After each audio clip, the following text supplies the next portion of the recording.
입니다. 성경 말씀은 로마서 12장 4절에서 5절입니다. 로마서 12장 4절에서 5절 256쪽입니다. 두 절이니까 한 목소리로 함께 이렇게 봉독하시겠습니다. 우리가 한 몸에 많은 지체를 가졌으나 모든 지체가 같은 기능을 가진 것이 아니니 이와 같이 우리 많은 사람이 그리스도 안에서 한 몸이 되어 서로 지체가 되었느니라. 아멘. 그리스도 안에서 한 몸이 되어가는 교회라는 제목으로 선교사님 말씀 전하실 때 우리 모두 큰 은혜 받으시기를 바랍니다.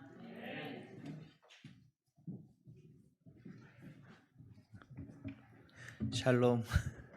네, 여러분들의 삶 가운데 하나님의 평안이 가득하길 소망합니다. 제가 한국에 월요일 날 들어왔는데요. 들어오기 전에 태국에 이제 많은 지역에 있는 교회를 다니면서 설교를 합니다. 근데 많은 교회다 보니까 또 많은 상황들과 교회들의 상황들이 틀려요. 그러니까 설교를 준비하고 하는 데 있어서 한 교회를 계속 설교하는 게 아니라 많은 교회를 설교하다 보니까 또 나름의 어떤 그런 준비들을 해가고, 또 한국에 오기 전에 마지막으로 설교했던 교회가 저쪽 태국의 북쪽에 있는 교회였는데, 북쪽의 마을에 있는 교회에서 또 산 깊이 있는 쪽의 교회로 사역자를 파송하는 파송 예배를 드리는데 그 설교를 하고 왔거든요. 그리고 와서 여러분들을 만나면서 또 특별한 상황인 것 같아요. 재직회 헌신 예배라는, 보통 선교사가 오면은 선교 예배라든지 설교를 해야 되는데, 특별한 상황 가운데 또 예배를 함께 할 수 있게 되고 또 함께 하나님의 말씀을 나누게 될 수 있어서 하나님께 감사하고, 또 불러주신 교회 모든 성도분들께 감사한 말씀 먼저 전하도록 하겠습니다.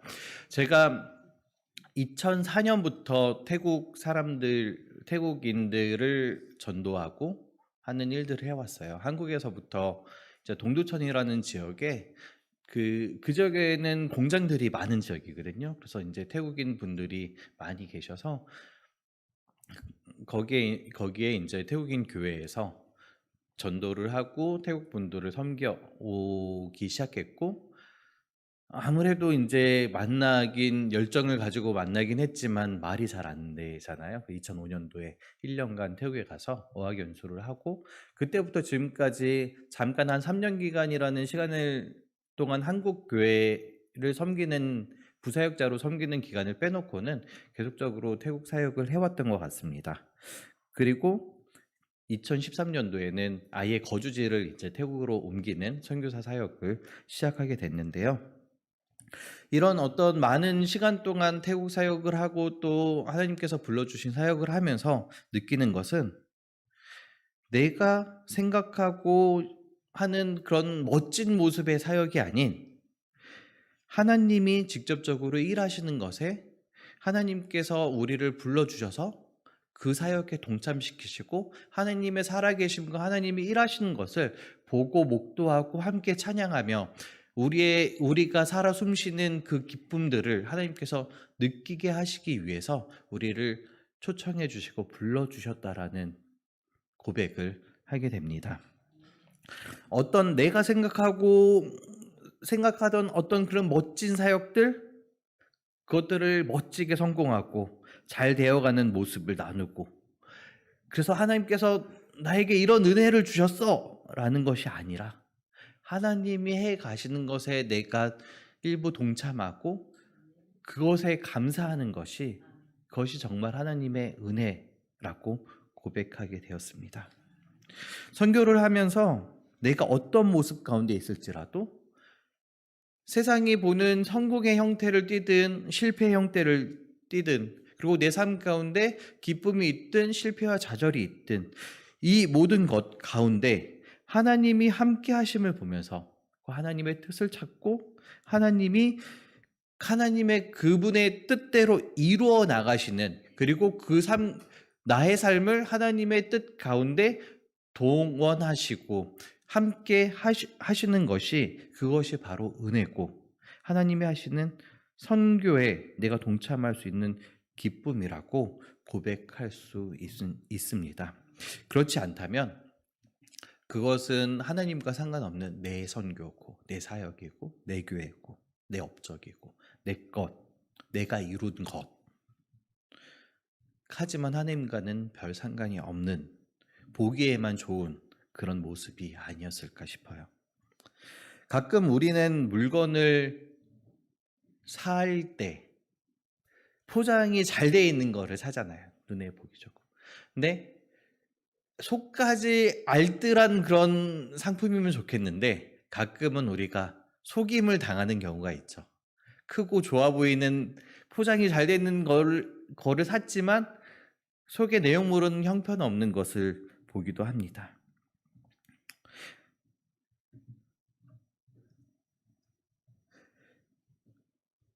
어떤 경우에는 그렇게 포장적인 부분, 외적으로 보이는 부분에 우리가 열성과 모든 것을 다 하다 보니까 내적인 부분, 안에 정말 중요한 내실, 내용물에 약해지는 경우가 있죠. 그리고 포장이 얼마나 화려한지 알리고 사람들이 우아할 때 우리는 거기에 있어서 좀 자신감이 생기고 좀 뿌듯한 그런 느낌을 갖기도 합니다.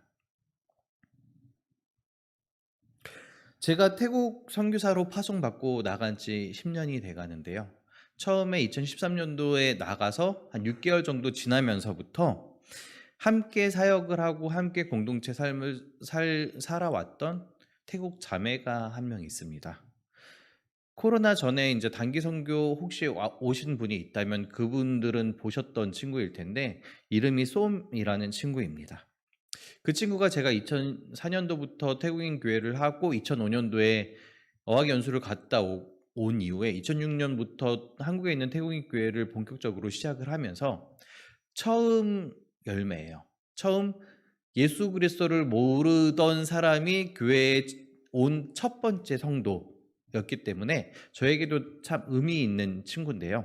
그 친구가 사실은 제가 태국에 가고 이상준 선교사가 왔으니까 같이 사역하고 싶어 라고 해서 함께 제가 태국에 간 지 6개월 이후부터 사역을 했던 게 아니라 그의 삶이 힘들고 고달픈 삶 가운데 어쩔 수 없이 도망치듯 도피성같이 저희 집을 찾아왔고 그때부터 함께 사역하는 시간들이 시작되어 왔고요. 지금까지 그 시간들을 함께 사역하는 것, 함께 사역을 하고 있습니다. 그 친구가 이제 초반에 함께 와서 이런 얘기를 해요. 사실은 그 친구가 한국에서 예수 그리스도를 믿었기 때문에 그의 가족들은 전부 다 불교 신자들이었어요. 태국은 불교가 90% 이상인 나라입니다. 국교가 불교인 나라이기 때문에 학교 교육부터 시작해서 모든 프로그램과 시스템, 삶을 살아나가는 모든 문화가 다 불교적인 색깔에 맞춰져 있는 나라죠.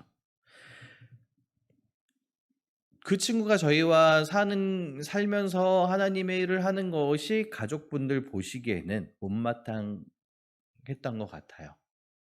그렇다고 저희가 무슨 월급을 많이 준다든지 하면서 그 친구의 삶을 해결해 줄 수 있는 상황도 아니었고, 함께 고민하고 함께 헤쳐나가야 되는 그런 상황이었죠. 그래서 저희랑 같이 있는 기간 동안 그 친구는 다른 집에 가서 가정부를 하면서 저희랑 같이 사역을 하기도 하고 했던 친구입니다.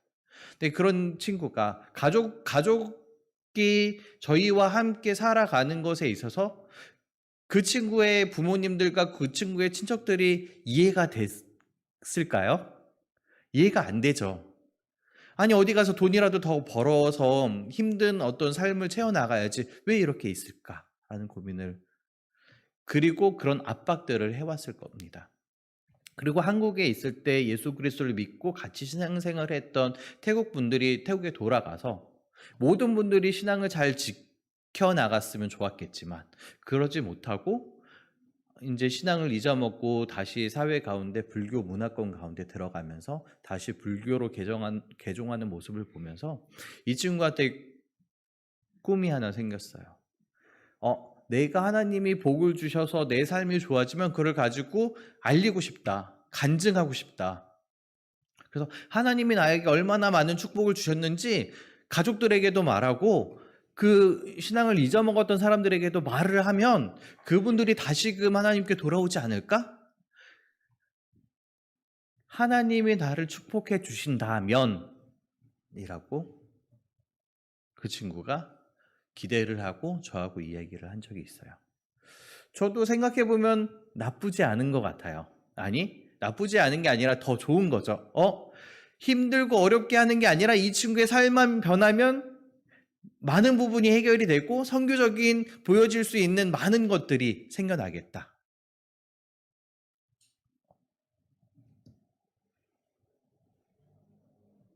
그런데요, 그 친구의 삶이 좋아지고 간증을 하고 그래서 많은 사람들이 다시금 교회로 모인다라고 했을 때 그것이 누구를 위해서일까 생각하게 되었습니다.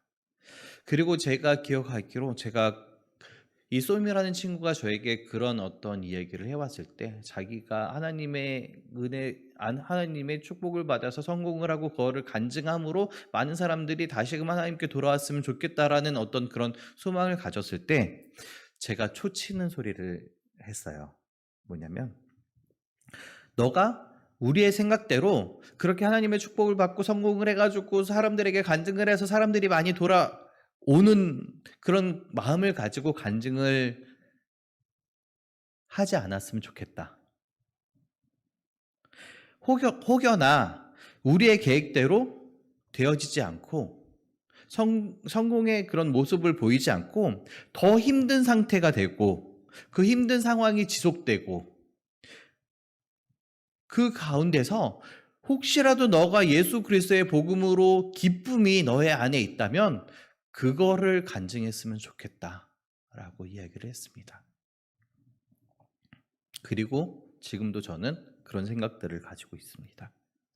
우리가 전해야 하는 것은 나의 성공이 중심이 되는 말이 아닌 언제나 어느 순간에도 내가 어떤 모습에 있을지라도 어떤 상황 가운데 있더라도 나를 사랑하시고 포기하지 않으시는, 그래서 사망의 음침한 골짜기를 거닐지라도 내가 기뻐할 수 있는 그 안에 하나님이 계시고 구원하시는 예수 그리스도가 있기 때문에 나는 기쁠 수 있다라는 것을 간증하고 전할 수 있었으면 좋겠다라고 얘기를 했습니다. 로마서를 보면 이런 얘기를 하는 것 같습니다. 외적인 포장이 아닌 잘돼 보이는 그 멋있는 화려한 모습이 아닌 복음의 중심, 예수 그리스도의 십자가, 예수 그리스도를 바라보십시오라고 바울은 로마 교회에 계속적으로 이야기하는 것 같습니다. 선조 때부터 지켜오던 고고한 율법들, 그것들로 이루어진 그 멋진 그들의 삶 가운데 나타날 수 있는 그 많은 부분들, 자랑스럽고 다른 사람과 비교돼서 우리가 우월하다라고 느낄 수 있는 그런 어떤 율법적인 을 지키기 위해서 진짜 보아야 하고 진짜 우리가 바라보고 그것들을 만들어야 하는 열정을 다해야 되는 복음의 기본인 예수 그리스도를 못 보는 것 아닙니까? 라고 바울은 유대인과 헬라인들에게 부르짖고 있는 것 같습니다. 그래서 우리는 로마서를 보면 항상 잘 아는 단어 하나가 있죠. 이신칭이라는. 예수 그리스도를 믿음으로 구원을 얻는다. 우리의 행실이 아닌, 우리의 보여지는 겉모습의 어떤 그 화려함이 아닌 우리 안에 예수 그리스도를 영접함으로써 우리가 구원을 얻는다라는 것이죠. 그렇다면 사실은 유대인과 헬라인이 하고 있는 그런 노력들과 이런 것들이 다 모두 허무한 것일까요? 그렇지는 않을 것입니다. 다만 조금 우리가 삐뚤어진 방향성, 혹시라도 달라진 잘못된 우선순위가 그들의 노력과 그들의 하나님을 향한 모습과 열정들을 잘못되게 만들어 버리진 않았을까 싶습니다. 이 비뚤어진 방향성과 열정이 정말 중요한 것을 소홀하게 만들고, 겉포장을 열심히 하기 위해서 내실을 빈약하게 만들고, 외적인 혹은 다른 것에 더 큰 의미를 부여하면서 허물 좋은 모습을 만들어서 자랑스럽고 어깨가 으쓱거리도록 만들어 뒤바뀐 우선순위의 삶을 살아가게 만든다라는 거죠. 하지만 이 순서는 사실은 모든 일에 있어서 다 중요한 것 같아요. 식당에 가서 우리가 밥 먹는 순서, 음식을 만드는 순서, 일을 하는 순서, 모든 것이 다 매뉴얼이 돼 있잖아요. 그리고 그 순서에 따라서 할 때 효능이 있고요. 모든 일에 있어서 더 좋은 결과물을 얻는 것처럼 우리의 신앙생활도 그렇지 않을까 싶습니다. 라면을 끓여 먹을 때 우리 모두 다 라면 끓여 먹을 줄 알잖아요.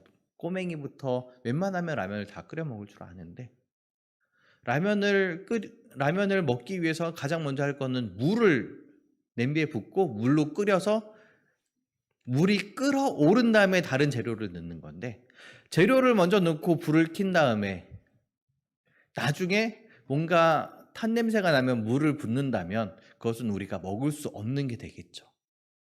사실은 유대인이나 헬라인이나 그런 어떤 방법과 순서의 차이가 있지 않았을까.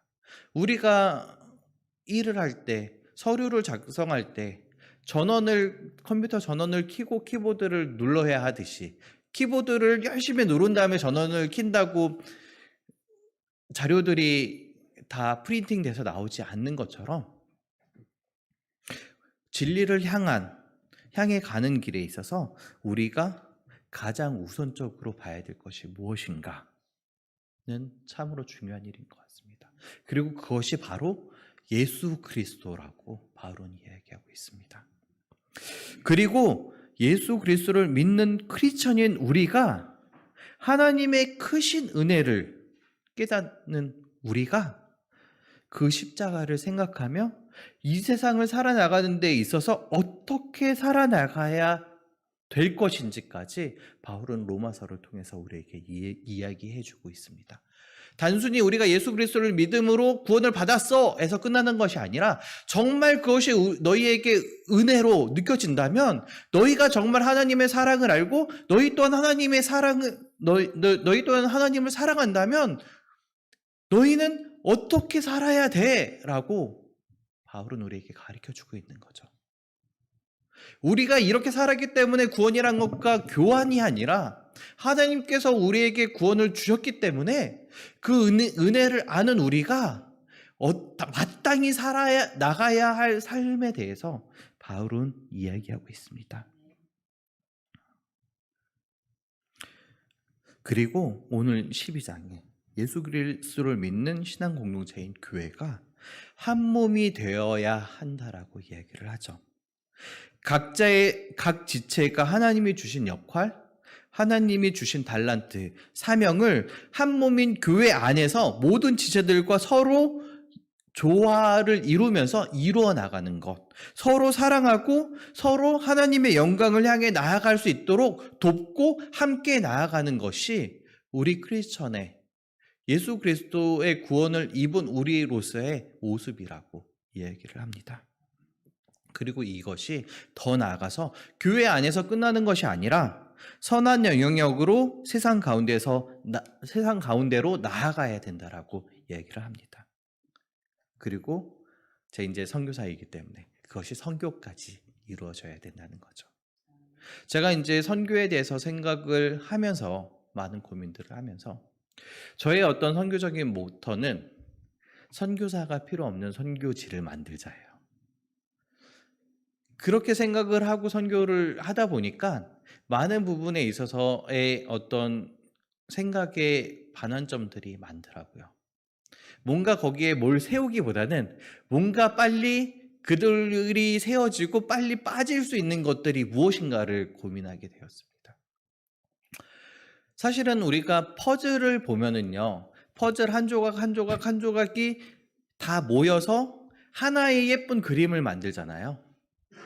그 퍼즐 조각이 10조각일 수도 있고 100조각일 수도 있고 300조각일 수도 있고 난이도가 점점 틀려지지만 교회도 마찬가지인 것 같고요. 선교도 마찬가지인 것 같아요. 근데 모두 다 내가 가진 이 퍼즐이 가장 중요하길 바라고 내가 가진 퍼즐 안에 모든 것을 담아서 메시지를 내포해야 된다라고 생각을 하다 보니까 서로가 함께 융합되어지고 조화되어지지 않는 것 같더라고요.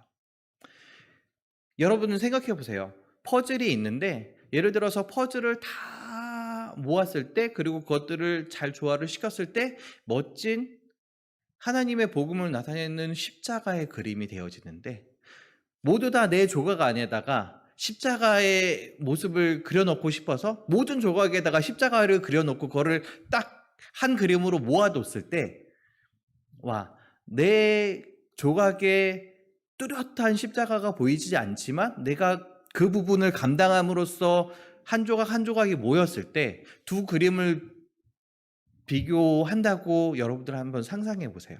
어떤 그림이, 어떤 퍼즐이 더 멋있게 보일까요?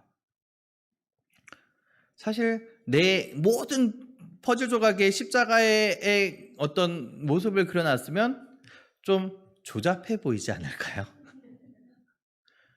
어떻게 보면 내가 맡은 부분이 하찮아 보일 수 있지만 그 부분이 사실은 하나님의 큰 조각을 만드는 데 있어서 하나님 나라의 큰 조각을 만드는 데 있어서 꼭 없어서는 안 되는 그런 조각이 되지 않을까 싶습니다. 그리고 가장 의미 있는 조각이 되겠죠. 다른 부분에 조각이 많이 있더라도 그 부분이 빠지면 그 공간이 비어지면은 완성되어지지 않는 것처럼 모두가 자기가 하나님께서 맡겨두신 그 한 몸이라는 지체 안에서 그것들을 이뤄나갔을 때 우리가 함께 조화를 이뤘을 때 우리의 모습 가운데서 교회의 모습 가운데서 하나님의 영광이 드러날 거라고 생각합니다. 재직회가 그러지 않을까 싶어요. 그것들을 잘 연계할 수 있고 각자의 맡은 하나님이 교회를 통해서 각자에게 맡겨주신 그 부분에서 나의 역할을 잘 감당함으로써 내가 더 우선되어지고 내가 더 드러나는 것이 아니라 내가 조금 더 섬기고 조금 더 희생함으로써 그 조각을 맞춰 나감으로써 우리가 정말 행복한 교회, 주 안에 행복한 교회를 이루는 것이 아닐까 싶습니다. 사실 로마서에 기록된 배경은 이러합니다. 바울은 이방인을 선교하는 하나님의 사도로, 이방인을 위한 사도로 하나님의 부르심을 받았다고 본인은 자기소개를 그렇게 합니다. 바울이 서바나라는 지역에 선교를 가기 위해서, 서바나라는 지역이 지금의 스페인 지역인데요. 가기 위해서 이제 로마라는 지역을 지나서 가야 되는 그런 시기에 도달해 있습니다. 그리고 로마라는 지역을 지나서 가기 때문에 본인이 로마에 가기 이전에 로마에 편지를 쓰는 내용이 이 로마서 내용입니다. 사실 한마디로 말하면 내가 로마를 지나서 스페인까지 가야 되는데 우리 같이 함께 이방인들을 위해서 선교하자라는 게 중심적인 선교적인 주제예요. 그래서 그들을 설득하기 위해서 유대인과 헬라인이 있는 로마 지방에 있는 그들을 설득하기 위해서 왜 이방인들을 선교해야 되는가에 대해서 적어놓은 글이죠. 그래서 너희들이 하고 있는 그런 율법, 그래서 너희들만이 특별한 사람들이고 선택받은 자가 아니라 이방인들, 스페인에 있는 원주민들 모두가 하나님의 사랑을 받을 자격이 있는 우리가 선교를 해야 되는 자라는 것들을 이야기하고 있는 겁니다. 그래서 너희의 율법이 너희를 갇히도록 만드는 것이 아니라 정말 너희가 그것보다 예수 그리스도를 먼저 생각함으로 모든 사람이 구원을 받도록 해주신 예수 그리스도를 십자가를 생각하고 우리가 같이 그것에 동참하자. 그 너희만의 어떤 구원과 예수 그리스도 하나님이 아니라 정말 너희의 열정을 올바른 곳에 사용하자라는 것이 로마서의 전체적인 이야기입니다. 사실 로마는요, 그 당시에 로마 교회들은 식탁 공동체 같은 교회였어요. 대교회들, 우리가 생각하는 어떤 옛날의 성당의 모습의 그 대교회들의 어떤 그런 모습들이 아니라 가족들이, 그러니까 같이 밥을 먹으면서 거기서 예배를 드리고 하는 그런 모습들을 띄었다고 많은 학자들은 이야기를 합니다.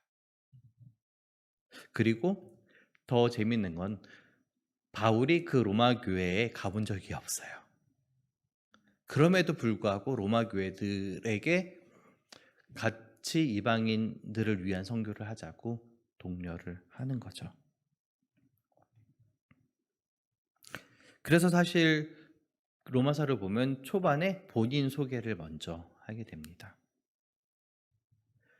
사실은 그 큰 교회들이 아니라 식탁 공동체인 교회들, 작은 교회들이 여러 군데 모여 있는 그런 상황에, 그런 시기의 교회들이었기 때문에 각 교회들 가운데 서로 사랑하고 서로 자기의 역할을 감당함으로써 하라고 그렇게 이야기를 하죠. 사실 로마서 제가 4절, 5절을 중심 구절로 잡았지만 쭉 보면 우리에게 주신 은혜대로 받은 은사가 각각 다르니 자기 예언이면 믿음의 분수대로, 섬기는 일이면 섬기는 일로, 가르치는 일이면 가르치는 일로, 위로하는 자면 위로하는 일로, 구제하는 자는 성실함으로, 다스린 자는 부지런함으로, 이렇게 쭉 이야기를 하고 있어요. 그러면서 사랑에는 거짓이 없나니 악을 미하고 선에 속하라. 형제를 사랑하고 서로 우애하고 존경하기를 먼저 하라. 서로 먼저 하라. 하며 부지런하여 게으르지 말고 열심을 품고 주를 섬기라. 환난 중에 같이 기도를 하고 박해받는 자를 축복하고 저주하지 말라. 즐거워하는 자들과 함께 즐거워하고 우는 자들과 함께 울라. 서로 마음을 같이 하며 높은 데 마음을 두지 말고 도리어 낮은 데 처하며 스스로 죄 있는 채 하지 말라. 하면서 할 수 있거든 너희로부터 모든 사람과 더불어 화목하라. 사실 바울이 로마에 있는 교회들에게 원하는 교회의 모습이 이것이 아니었나 싶어요. 자기의 일들을 하나님이 주신 달란트대로, 사명대로 교회 안에서 자기의 일들을 하고 서로를 높이고 존중하고 사랑하고 위로하고, 그래서 서로 화목하게 하라. 그리고 그것이 교회에서 끝나는 것이 아니라 나아가라. 6월에 태국 선교를 위해서 기도하고 있다고 들었습니다. 저에게는 너무나 설레는 일인데요. 함께 기도로 준비하는 저와 모든 성도분들이 교회 안에서 그 전에 각 자리에서 한 몸으로 하나님의 나라를 위해서 나아갈 것을 기대하며 또 간곡히 독려하고 싶습니다. 우리 안에서 먼저 하나가 되고 화목해 되고, 그것이 태국에 가서도 말을 하지 않더라도 우리를 통해서 그런 어떤 영향력들이 우리가 만나는 분들에게 흘러넘칠 수 있길 바랍니다. 힘들고 어려운, 하나님 보시기에 미약한 저희 모두를 하나님의 부르심으로 한 곳에 모아 예배하고 찬양하도록 해주신 것은 하나님의 은혜입니다.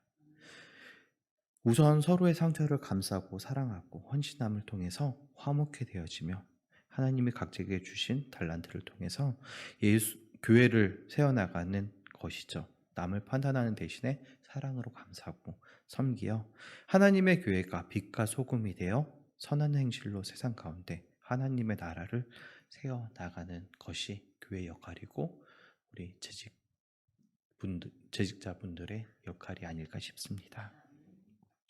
그래서 그런 기쁨과 화목이 교회 안에 멈추지 않고 이방인 세계로 뻗어나가 하나님이 주신 구원의 선물과 은혜를 알리는 것이 우리의 마땅히 해야 할 역할일 것입니다.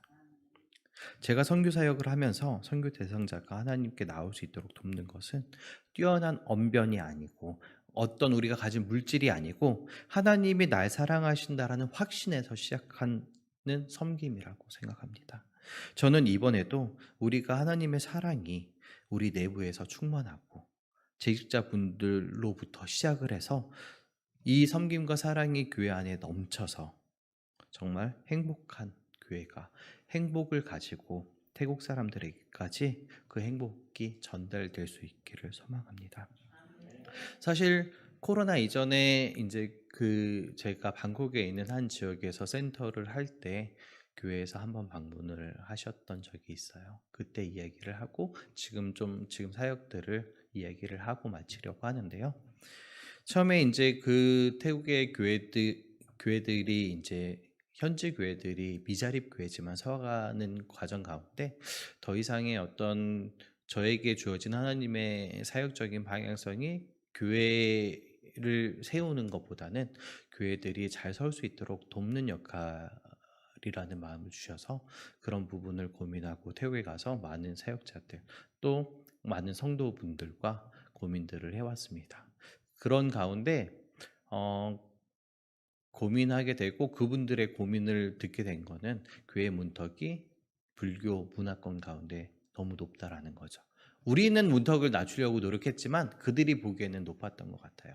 이질감도 있었고 일부에서는 기독교를 서방 종교, 그래서 서방 종교를 따르는 자들을 좀 이교도 같이 배신자 같이 느끼는 그런 지역들도 있었던 것 같아요.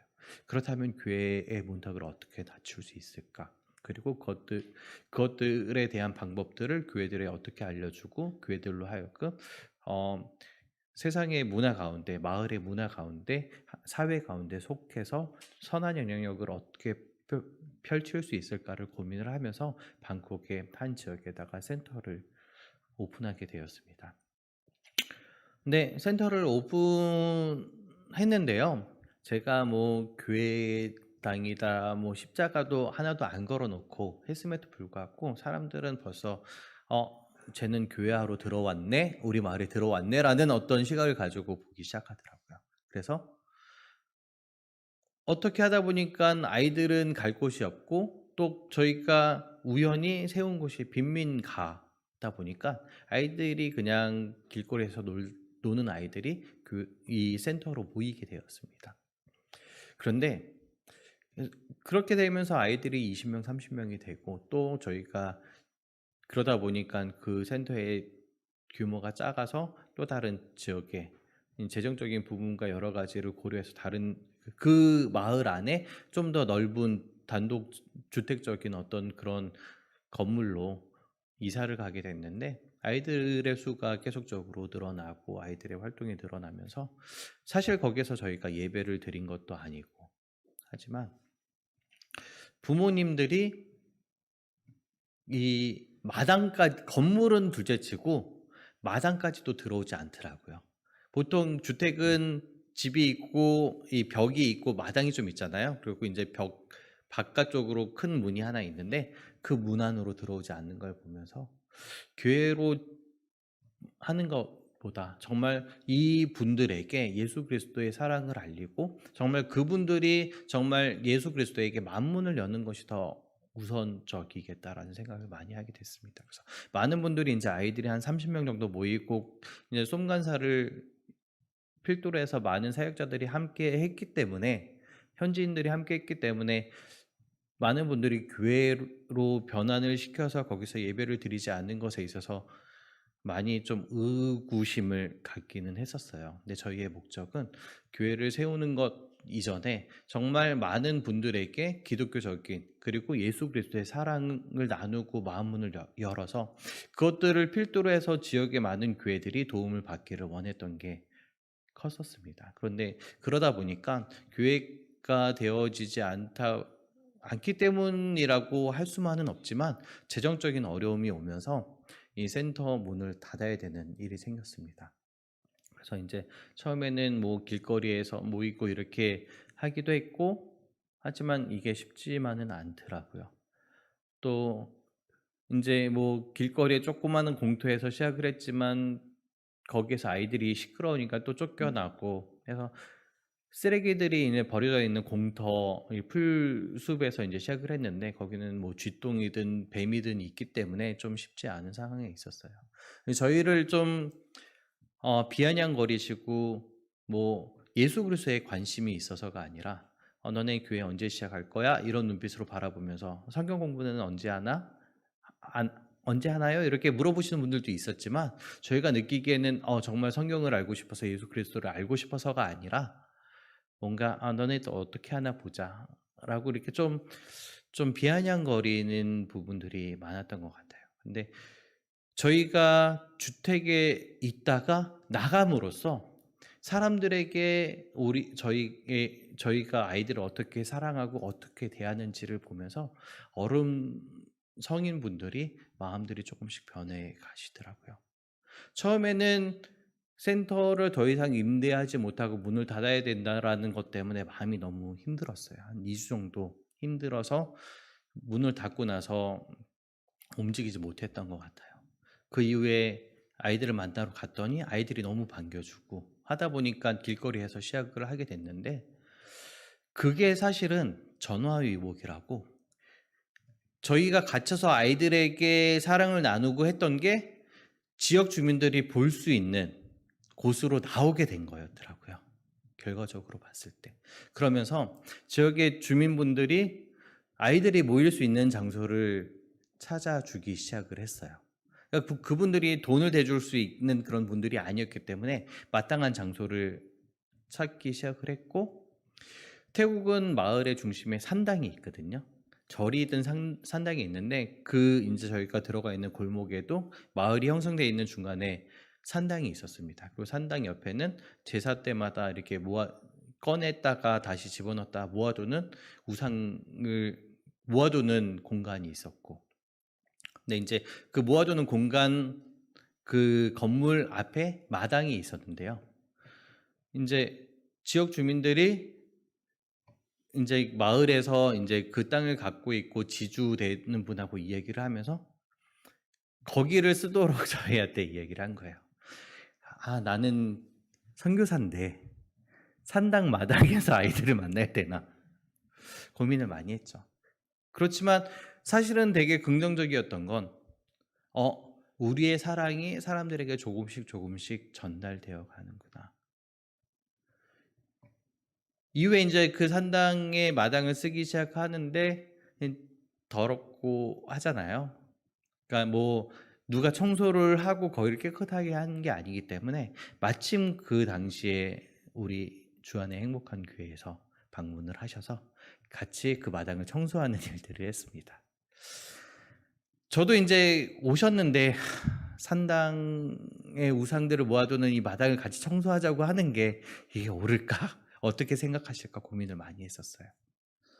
근데 흔쾌히도 그 일들을 같이 해주시고 저는 이제 좀 부담감이 있었는데 더 열심히 청소를 해주시는 모습에 저는 감동을 하는 게 당연하였고 지역 주민분들이 너무 감동을 하셨던 거예요. 그 이후에 지역 분들이 저를 대하는 자세가 더 많이 바뀌게 되는 걸 보게 돼요. 제가 그 이후에 이제 몸이 좀 안 좋아져서 안식년 겸 한국에 오게 되고 코로나가 터졌지만 그 당시에 제가 이제 한국에 잠깐 들어가야 될 상황을 이제 지역 주민들하고 얘기를 할 때 지역 주민들이 꼭 회복돼서 돌아오라고 얘기를 할 정도로 그렇게 되었습니다. 지금도 관계를 계속하고 있는데요. 네, 코로나라는 기간이 또 많은 것들을 바꿔놨어요. 저희가 건물도 없죠. 거기를 사용하죠. 근데 코로나가 겹치니까 외부에서 들어가고 하는 것들이 다 어려워진 거예요. 저희 이제 태국인 선생님들이 들어갈 수 있지만 혹여라도 저희 선생님들을 통해서 코로나가 아이들에게 이제 피해를 준다면 이 아이들은 빈민 아이들이기 때문에 병원을 갈 능력도 이런 모든 것이 없기 때문에 우리가 생각하는 것보다 피해가 더 클 수도 있고 거기에 있어서 이제 많은 고민들을 하게 됐는데 그리고 이제 나라적으로 또 이런 어떤 규제들이 생기고 하면서 아이들의 부모들이 이제 지방에서 방콕으로 도시로 일하러 왔던 사람들이기 때문에 일자리를 코로나 기간에 찾지 못하면서 다시 돌아가게 되죠. 그러면서 아이들이 하나씩 둘씩 사라지게 됐어요. 저희가 이제 돌볼 수 있는 형편이 건물도 없죠. 거기에다 들어가지도 못하죠 하니까 돌볼 수 있는 형편이 더 안 된 거죠. 그래서 이제 남아있는 아이들이 별로 없지만 그 기간 동안 한국에서 많이 애타고 힘들었지만 하나님께서 또 한 번의 변환점을 주시더라고요. 이제 그 아이들만 뽑는 게 아니라 정말 저희가 생각했던 많은 교회들과의 네트워킹을 형성해서 함께 할 수 있도록 만들어 주셨어요. 그래서 아직도 그 아이들을 만나고는 있지만 그 범위가 더 넓어진 거죠. 그래서 지금 많은 지역에 있는 교회들과 손을 잡고 아이들과 또 이제 제가 성도들과의 경험들 그리고 관계성 형성들을 통해서 이루어졌던 모든 것들이 총집합이 돼서 이제 각 지역 교회들의 온라인으로 공부방을 열었어요. 그래서 각 지역의 미자립 교회들과 또 자립을 하기 시작하는 교회들과 손을 잡고 그중에 이제 한국에서 한국어를 가르쳐줄 온라인으로 가르쳐줄 선생님들을 찾아서 매칭을 하고 각 교회에다가 공부방을 열게 되고 지금은 이제 공부방의 아이들이 중에 올해 4월부터 방콕에 있는 기숙사로 오는 아이들이 생깁니다. 그래서 그 아이들이 나중에 한국에 유학을 오는 아이들까지 그래서 다시금 그 아이들을 통해서 지역에 있는 교회들이 성장하고 또 부흥할 수 있는 기회를 만들기 위해서 그런 일들을 해가는 시작점에 있는데요. 이 시작점에서 저희 주안의 행복한 교회가 다시금 6월 달에 한 번 더 함께 할 수 있게 되는 것 같습니다. 그래서 아직 저희 공부방이 세워지지 않은 교회도 있고 세워진 교회도 있고 그리고 그런 어떤 많은 하나님의 일들 가운데 저희는 실패하고 힘들고 망한 것 같았지만 그것들을 다시금 하나님의 계획 가운데로 해주심으로써 그 일들이 점점 늘어나고 번창하고 확대되어져서 정말 우리가 꿈꿨던 태국 교회들이 현지 교회들이 세워지고 정말 선교사가 필요한 나라가 아니라 그들이 선교사가 될 수 있는 나라가 될 수 있도록 하나님께서 만들어 가시는 걸 보면서 하나님께 참 감사하고 있습니다. 그리고 저희가 이제 앞으로 함께 6월 달에 할 교회도 지방에 있는 교회 중에 한 군데인데요. 그 교회가 미자립 교회에서 조금씩 자립을 해가면서 또 다른 지역에 전도 초소를 내고 그 전도 초소가 올해 교회로 바뀌어가는 시기에 있는 곳을 저희가 함께 방문하고 거기에 함께 힘을 실어서 교회들이 성장할 수 있도록 돕는데 함께 사역하기를 기대하고 준비하고 있습니다. 그래서 그것들을 많이 기도해 주시고요. 근데 다시 한번 말씀드리는 것은 이 모든 것이 이루어지기 위해서 결국에는 교회가 단단히 서야 되는데 그것은 우리 서로 간에 화목하고 사랑하고 협력하고 내 자리를 지킴으로써 교회가 단단하게 서가는 것이라고 생각합니다. 그래서 여러분들 재직자분들의 헌신과 또 섬김과 하나님을 향한 사랑이 교회를 세우고 교회를 튼튼하게 하고 더 나아가서 선교를 통해서 다른 사람들에게까지 또 지역의 사람들에게까지 선한 영향력을 끼칠 수 있기를 소망하고 기대합니다. 우리 같이 기도하도록 하겠습니다. 하나님 감사합니다. 주안의 행복한 교회를 통해서 하나님 일하시고 또한 주안의 행복한 교회 성도분들을 사랑하셔서 함께 모여 주님을 찬양하고 예배하며 성도 간의 교제를 할 수 있도록 하여 주심에 감사합니다. 교제를 통하여 정말 서로가 서로를 섬기고 서로가 서로를 사랑하고 위로하면서 정말 하나님의 교회를 튼튼하게 건강하게 세워나가길 소망하고 그것을 기반으로 정말 사회와 또한 선교지에 하나님의 선한 영향력을 끼칠 수 있는 그런 교회로 성장시켜 주시기를 소망합니다. 성도분들 한 분 한 분 정말 내 삶이 괴로울 때도 있고 이해 안 될 때도 있지만 그 모든 것이 우리의 주권을 가지신 하나님께 우리의 삶을 내어드리고 정말 하나님께서 내 삶을 통해서 우리 교회를 통해서 이루어 나가시는 것들을 함께 목도하면서 하나님을 찬양함으로써 그것들을 고백하고 감사하고 기쁘고 간증할 수 있는 우리 교회 모든 성도분들 될 수 있도록 주님 그 모든 성도분들의 삶 가운데 함께 하여 주시기를 소망합니다. 예수 그리스도 이름으로 기도합니다.